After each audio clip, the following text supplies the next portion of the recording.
ఎలా ఉంది, అసలు కనెక్షన్ చేసిన విధానం అయితే ఆ ఫస్ట్ సీన్ కి లాస్ట్ సీన్ కి కనెక్షన్ ఉంటుంది. ఓ అంతా ఇలా చేశారు, everything is like picture perfect అంటే చూసారండి. దట్స్ వాట్ ఈస్ పెద్ద చాలా బాగుంది.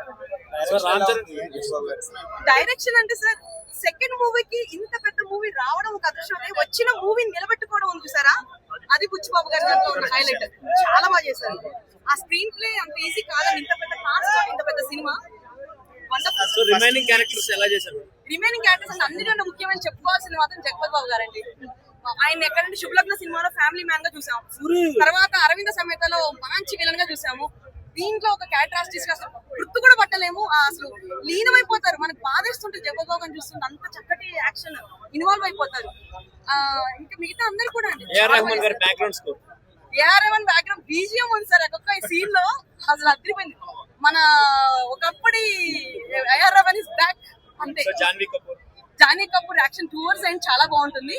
స్టార్టింగ్ లో కొంచెం చైల్డిష్ గా యూత్ఫుల్ గా ఉంటుంది, తర్వాత మెచ్యూర్డ్.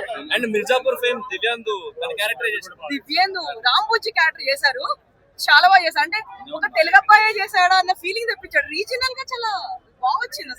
అసలు ఒక్కొక్కరు కేరళ నుండి ఆయనకు సూరజ్ బాక్స్ వచ్చారు, శివరాజ్ కుమార్ అనేసి ఈయన వచ్చారు కర్ణాటక, దివ్యాందు అక్కడ నుంచి వచ్చాడు మహారాష్ట్ర, తమిళనాడు నుంచి రామ్ చరణ్ గారు మామ్ వచ్చారు. అసలు ఇంత పెద్ద క్యారెక్టరైజేషన్స్ పెట్టుకొని ఉంటుంది అదే సినిమాలో. యానిమల్ లో ఉంటుంది చూడండి, ఓ విజన్ ఓ ప్లానింగ్ అనేసి ఆయన ఉన్నారు దీంట్లో.